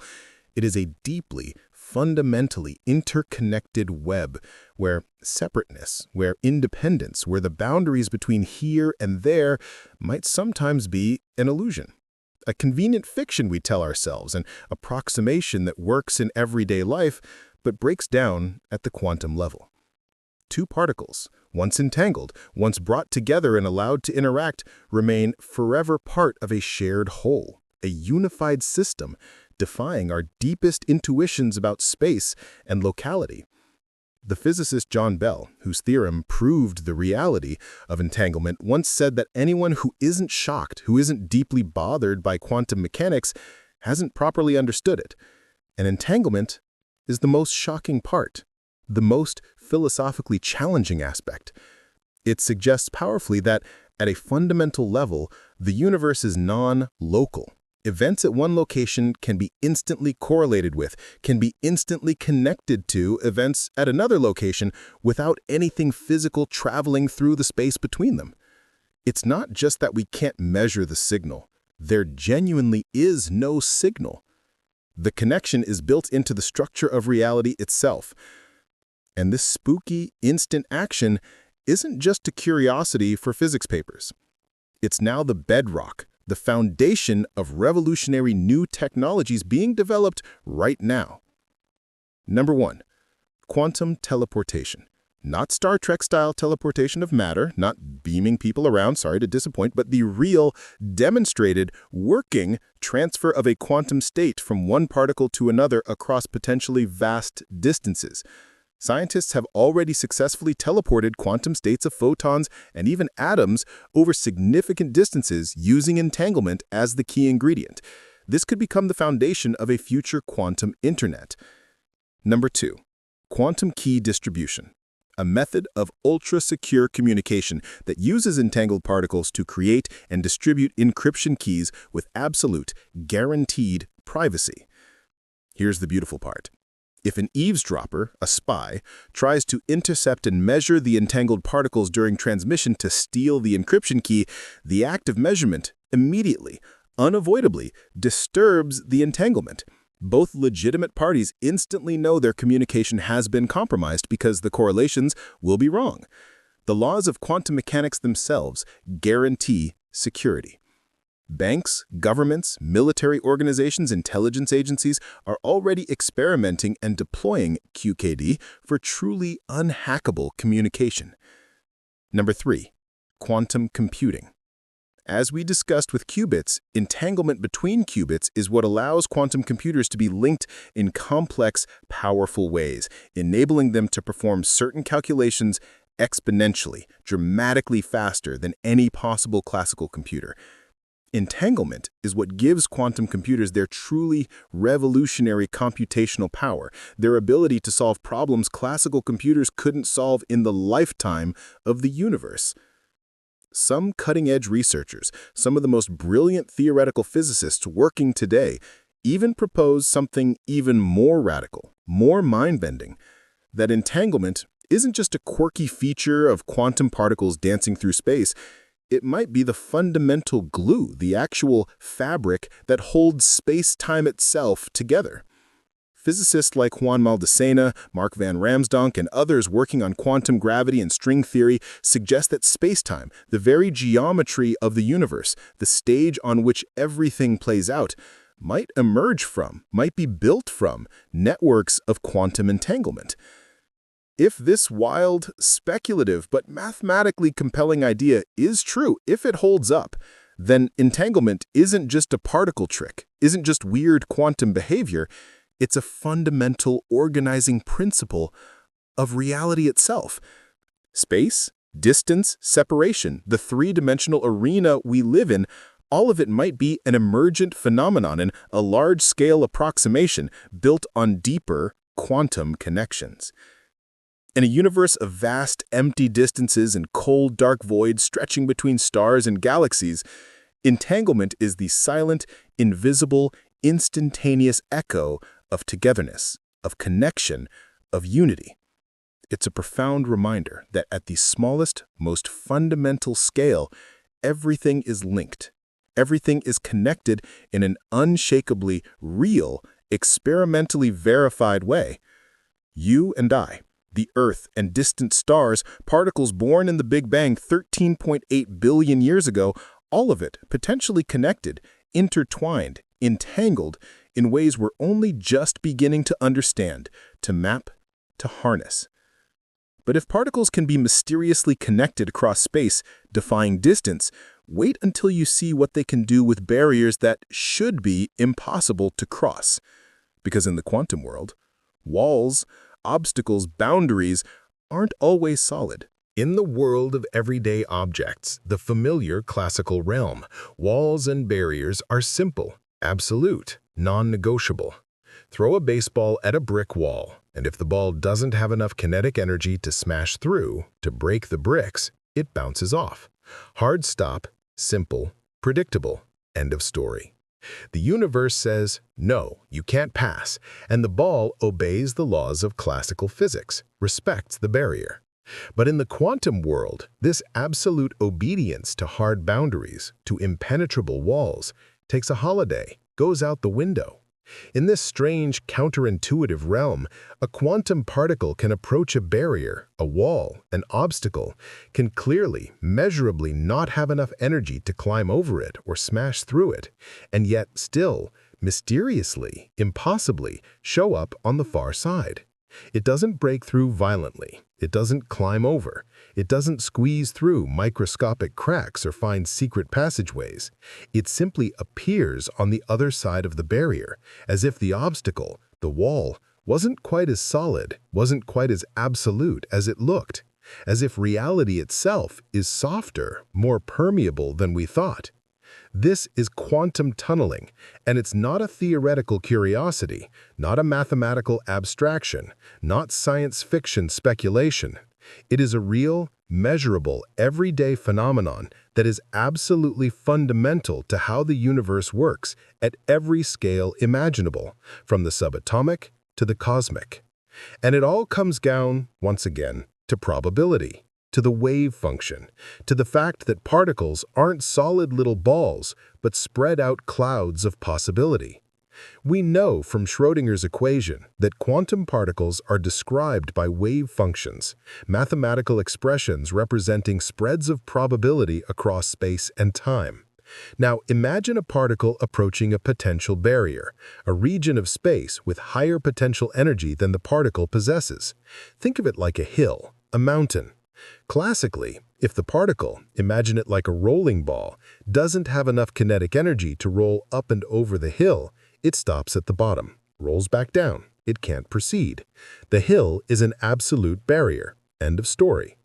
But the quantum wave function doesn't stop abruptly, doesn't hit the barrier and drop instantly to zero like a classical particle would. Instead, it tapers off gradually, exponentially, fading like a whisper passing through a thick curtain, like light dimming as it passes through fog. The wave function doesn't hit the wall and disappear. It decays, gets smaller and smaller, but it doesn't completely vanish instantly. Here's the key.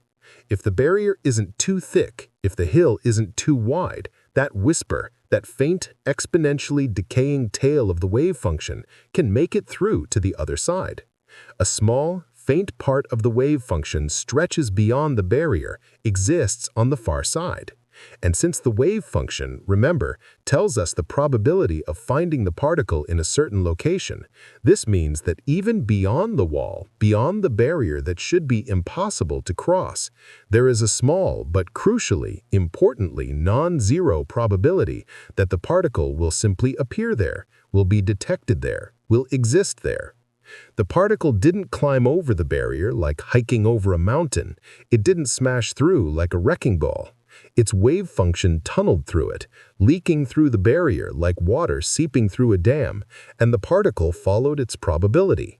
This abstract, mathematical idea, this bizarre quantum prediction, has very concrete, massive, literally world-changing consequences. Unstable atomic nuclei, atoms of uranium, radium, carbon-14, plutonium, decay over time by ejecting particles, fragments of themselves. The most common is alpha decay, where the nucleus spits out an alpha particle, which is just a helium nucleus, 2 protons and 2 neutrons bound together. Classically, these alpha particles are trapped inside the nucleus by a strong energy barrier, a kind of nuclear fence created by the interplay of the strong nuclear force pulling them in and the electromagnetic force pushing them out. They don't have enough energy to climb over that fence to overcome that barrier. By all rights, according to classical physics, they should be stuck forever, imprisoned. Yet, they escape, constantly, predictably. Uranium decays. Radium glows eerily in the dark. Carbon-14 ticks away like a clock over thousands of years, which archaeologists use to date ancient artifacts, to determine when humans built structures or when mammoths died. Quantum tunneling is the reason, the only reason. The alpha particle's wave function is always stretching, always reaching towards the edge of the nuclear barrier, and over time, sometimes milliseconds, sometimes billions of years depending on the specific nucleus, that small probability, that tiny chance of tunneling through, adds up. Eventually, randomly but inevitably, the particle suddenly pops out, appears outside the nucleus. It tunneled through the barrier that should have held it forever. Without tunneling, nuclear decay as we know it wouldn't happen. Many elements would never decay, would be stable forever. Nuclear physics, nuclear power, nuclear medicine, radiocarbon dating, smoke detectors, all of it would grind to a halt, wouldn't exist. The universe would be fundamentally, profoundly different. Tunneling is absolutely fundamentally critical for nuclear fusion, the energy source that powers every star in the universe, including our Sun, the source of nearly all energy on Earth. In the core of the Sun, deep in the center where temperatures reach about 15 million degrees Celsius and pressures are immense beyond human comprehension, hydrogen nuclei, protons, are crushed together, slammed into each other by the heat and pressure. But even with that extreme heat, even with that crushing pressure, the protons still don't have enough energy to overcome the powerful electromagnetic repulsion between them. They're both positively charged, and like charges repel strongly. According to classical physics, they should just bounce off each other. Fusion, the merging of nuclei, should happen extremely rarely, if at all. The Sun should be dim, cold, barely glowing. Yet the Sun shines brilliantly, blazingly, pouring out about 3.8 times 10 to the 26th watts of power every single second, enough energy to power human civilization millions of times over. Stars across the cosmos blaze magnificently in the night sky. Why? How? Because when protons get close enough, when they approach within a certain tiny distance, their wave functions overlap, and there's a small, crucial, non-zero chance that one will tunnel through the repulsive electromagnetic barrier and fuse with another, combining into a heavier nucleus and releasing enormous amounts of energy in the process. That tiny chance, multiplied by the absolutely astronomical, mind-boggling number of protons in the Sun, about 10 to the 56 of them, and by the countless collisions happening every second, turns into a brilliant, sustained, stable fusion furnace that has been burning for 4.6 billion years and will continue for another 5 billion. Without quantum tunneling, the Sun wouldn't shine. Stars stars wouldn't exist. The universe would be cold, dark, lifeless, and dead.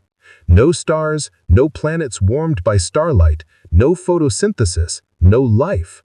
Tunneling is quite literally the reason you're alive, the reason Earth isn't a frozen ball of ice drifting in darkness. We even harness, exploit tunneling right here on Earth in one of the most remarkable, revolutionary scientific instruments ever created, the Scanning Tunneling Microscope, STM, invented in 1981 by Gerd Binnig and Heinrich Rohrer, who won the Nobel Prize for it in 1986. The STM works by bringing an ultra-sharp metal tip, sharpened down to a single atom at the very point, the sharpest possible tip, extremely, incredibly close to a surface you want to image. We're talking nanometers apart, billionths of a meter, distances so small they're hard to even visualize, so close the tip almost touches, but doesn't quite make physical contact. At that tiny distance, electrons can tunnel between the tip and the surface, jumping across the narrow gap of apparently empty space they shouldn't be able to cross. By measuring this incredibly tiny tunneling current, a flow of electrons tunneling across the gap, as the tip slowly, carefully scans across the surface, the microscope maps the atomic landscape, the hills and valleys of individual atoms. The STM doesn't touch the atoms. It doesn't push them, doesn't mechanically interact with them. It relies entirely on the ghostly, probabilistic ability of electrons to slip quietly through empty space, to tunnel across a gap they don't have the energy to cross classically, and into a detector on the other side. The images produced by STMs are breathtaking, stunning, almost unbelievable. You can see individual atoms sitting on surfaces, arranged in neat crystal lattices. You can watch chemical reactions happen in real time, atom by atom, bond by bond. Scientists have even used STMs to manipulate individual atoms, to move them one by one, to arrange them into shapes, patterns, structures. In 1989, IBM scientists famously arranged 35 xenon atoms on a nickel surface to spell out IBM in letters, each letter made of individual atoms positioned using quantum tunneling. It's the smallest logo ever made, visible only with special microscopes, a demonstration of our ability to manipulate matter at its most fundamental level. As we continue to shrink transistors in computer chips, miniaturizing electronics to make them faster, denser, more powerful, we're now pushing down to just a few nanometers in size, channels and barriers that are only dozens of atoms wide. And we're running headfirst, unavoidably, into fundamental quantum limits. Electrons are starting to tunnel through the insulating barriers in our circuitry, the tiny walls that are supposed to keep them confined to specific channels, specific paths. This creates leakage, electrons appearing where they shouldn't be, in regions they're supposed to be blocked from, causing errors, wasting energy as heat, making circuits behave unpredictably. It's one of the biggest, most fundamental challenges limiting how much smaller, how much faster we can make classical silicon chips. Moore's law, the observation that computer power doubles roughly every 2 years, is slowing down, hitting a wall, because we're reaching the point where quantum effects like tunneling can no longer be ignored or designed around. This presents both a monumental challenge and a fascinating opportunity. It's forcing engineers, chip designers, to explore entirely new electronic designs, some that embrace and cleverly exploit tunneling rather than fighting it, and others that move beyond silicon altogether, exploring new materials, new architectures, new paradigms of computation. Tunneling taught me something profound about the nature of reality. Boundaries, barriers, walls in the quantum world are not impenetrable absolutes. They are probabilistic, they are suggestions, they are fuzzy edges, not hard lines. The baseball still bounces predictably off the wall in our everyday experience because its wave function is so incredibly tightly localized, so concentrated, its mass so large that the probability of it tunneling through is absurdly, astronomically, incomprehensibly small, so small it would never happen once in the entire lifetime of the universe, in trillions of universes. But the electron, the alpha particle, the proton, the photon, they glance at that same wall, that same barrier, and say quietly, "I think I'll take the shortcut through." And somehow, beautifully, mysteriously, nature lets them. The universe is not a rigid machine made of perfectly hard gears clicking into perfectly defined slots. It's a shimmering, probabilistic tapestry of likelihoods, of maybes, of small chances that accumulate over time and distance into certainty. And if particles can tunnel through supposedly solid walls, if barriers are really just probabilities, then how about empty space itself? Is it ever truly, genuinely empty? Or is something always happening, even in perfect vacuum? The answer will surprise you. In everyday experience, in our intuitive understanding of the world, we think of nothing as simply the absence of everything. An empty glass with no water, a blank sheet of paper with no writing, the silent, cold, dark vacuum of space stretching between stars and galaxies. We picture outer space, the vacuum between planets, as a true void, absolutely nothing in it. No matter, no particles, no light, no fields, just pure, empty, inert blackness. Nothing at all. But in quantum physics, in the deep mathematical reality described by quantum field theory, nothing is never really truly empty. What physicists call the quantum vacuum, the lowest energy state of empty space, space with every possible particle removed, is not a quiet, passive, static stage.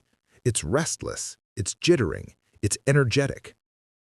It's not filled with ordinary atoms or light in the classical sense, but it's incredibly far from blank, from truly empty. Even when you painstakingly, carefully remove all known particles, all light, all fields, all matter, even when you create the most perfect vacuum possible, the emptiest space imaginable, the vacuum still buzzes, hums, vibrates with invisible quantum energy. At the smallest scales, at distances comparable to the Planck length, 10 to the minus 35 meters, space itself is alive with frenetic, chaotic, invisible activity, quantum fields rising and falling like waves on an ocean, surging and retreating, particle-antiparticle pairs flickering in and out of existence faster than you can blink, faster than light can travel in atomic diameter. It is the hum beneath absolute silence, the faint glow behind perfect darkness, the whisper in the void. The universe is never quiet, never still, never truly empty, even in the darkest, coldest, most isolated region of space. This all comes back, once again, to Heisenberg's uncertainty principle, which we discussed earlier. But the uncertainty principle doesn't just apply to position and momentum, to where a particle is and how fast it's moving. It also applies, in a closely related form, to energy and time. The principle says that for a very brief moment, for an incredibly short period, the energy in a small region of space can fluctuate wildly, can borrow energy seemingly from nowhere, from the structure of space-time itself, as long as it pays it back quickly enough that the universe, that the quantum accounting system, doesn't notice, doesn't register a permanent violation. They are called virtual, not because they are imaginary, not because they are fake or theoretical constructs, but because they are so incredibly short-lived, exist for such a tiny fraction of time that they can't be directly observed as free, real particles in detectors. They exist only in the mathematical interludes, in the quantum foam, in the gaps and spaces between real events. But crucially, importantly, we can infer their effects. We can see their fingerprints. They leave subtle but measurable marks on reality. One of the most striking, most elegant examples that lets us actually see the quantum vacuum doing something tangible, something measurable in a laboratory, is the Casimir effect, first predicted theoretically by Casimir in 1948 and confirmed experimentally in the decades since with increasing precision. The setup is beautifully simple. Imagine taking two perfectly flat, smooth, uncharged metal plates and placing them extremely close together in a perfect vacuum, just a few nanometers apart, less than 1,000th of the width of a human hair, closer than the smallest speck of dust. Classically, according to all of pre-quantum physics, absolutely nothing should happen. There's no air between them pushing or pulling, no electric charges creating forces, no magnetic fields worth mentioning, just an empty gap, a pure vacuum. The plates should just sit there, inert, doing nothing, experiencing no forces. But quantum mechanics predict something completely different, something subtle and strange. The space between the plates, because it's so incredibly narrow, so confined, restricts the possible wavelengths of the virtual particles that can pop into existence there. Only certain virtual particles, only certain quantum fluctuations with wavelengths small enough to fit neatly, comfortably between the plates, can appear in that narrow gap. It's like only certain musical notes can resonate in a small organ pipe, only wavelengths that fit. But outside the plates, in the open vacuum surrounding them, there's no such restriction. Virtual particles of all possible wavelengths, all possible energies can freely appear and disappear. The quantum vacuum outside is richer, more energetic, buzzing with more activity than the restricted vacuum between the plates. The result of this imbalance is that there are slightly more virtual particles, more quantum fluctuations pushing on the outside surfaces of the plates than between them. This creates a subtle pressure difference, an imbalance in the quantum forces that gently pushes the plates together. This tiny, delicate force, the Casimir force, has been measured in numerous precise laboratory experiments over decades. It's incredibly small, on the order of just a few micronewtons for typical plate separations. But it's real, it's reproducible, it's measurable, and it matches quantum predictions exactly. It's proof, experimental verification, that even nothing, even the most perfect vacuum we can create, has a kind of substance, and energy, a structure. Empty space is not inert, it's active, alive at the quantum level. This quantum vacuum energy isn't just a quirky laboratory curiosity, a neat physics demo for grad students. It might play an absolutely central role in the structure, the evolution, the ultimate fate of the entire universe.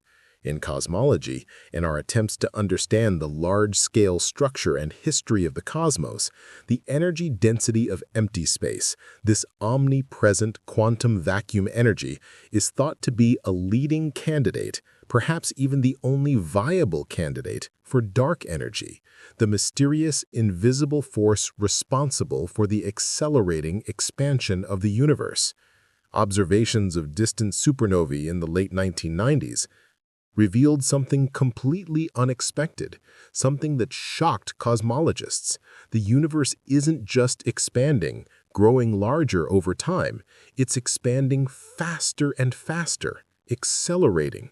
Some unknown force or energy is pushing space itself apart, overcoming gravity, driving galaxies away from each other at ever-increasing speeds.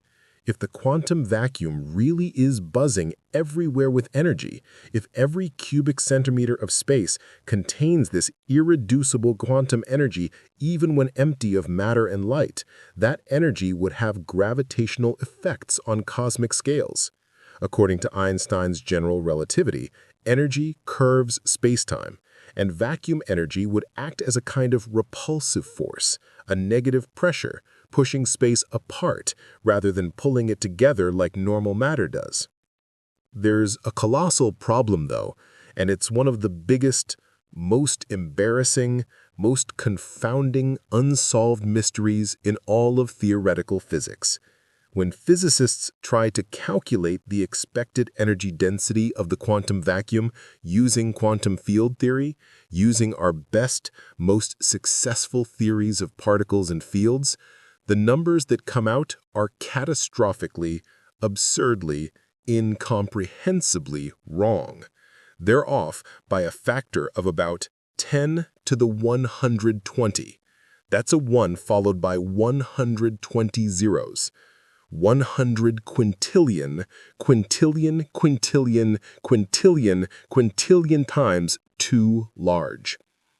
It's the largest discrepancy between theoretical prediction and experimental observation in the entire history of science. Either we're missing something absolutely fundamental about the nature of the quantum vacuum, about how quantum field theory works at the deepest level, or the universe is playing an elaborate cosmic joke on us. This is called the cosmological constant problem, or the vacuum catastrophe, and despite decades of effort by some of the smartest physicists alive, no one has a satisfactory answer. It remains one of the deepest, most frustrating mysteries at the intersection of quantum mechanics and cosmology. But back at the quantum scale, at the level of atoms and particles, virtual particles aren't just abstract mathematical constructs, aren't just theoretical curiosities. They're constantly, continuously shaping the world around us in subtle, measurable, important ways. The electromagnetic force, the familiar electromagnetic interaction between charged particles, the force that makes your hair stand up with static electricity, that makes magnets stick to refrigerators, that powers every electric motor and generator, that holds atoms and molecules together, is partly fundamentally mediated by the constant exchange of virtual photons between the charged particles. When two electrons repel each other, when they push apart, they're not directly feeling each other across empty space. They're exchanging countless virtual photons back and forth, and those exchanges, that constant quantum conversation, is what gives rise to the electromagnetic force as we experience it macroscopically. Particle mass and structure. Even the mass of everyday particles like protons and neutrons, the building blocks of atomic nuclei, is profoundly affected by, largely determined by, the swirling, seething cloud of virtual quarks and gluons flickering in and out of existence inside them. What we think of as stable, solid matter, the protons and neutrons that make up most of your body's mass, is really the result of constant, frenetic, unceasing interaction with this invisible, fluctuating quantum vacuum. The proton's mass isn't just the simple sum of its 3 valence quarks, the ones we usually count. It's mostly, predominantly, the energy of the chaotic sea of virtual particles churning inside it. The quantum vacuum is the most fundamental field of all, the deepest layer of reality. Every other field we know about, the electromagnetic field, the quark fields, the electron field, the Higgs field, even potentially the gravitational field, exists within it, ripples on top of it, vibrates against its restless background. It's humbling, almost spiritual, to think that nothing is never truly nothing. In the pauses between heartbeats, in the gaps between particles, in the silence between stars, in the darkest voids of intergalactic space, something is always happening, always moving, always flickering.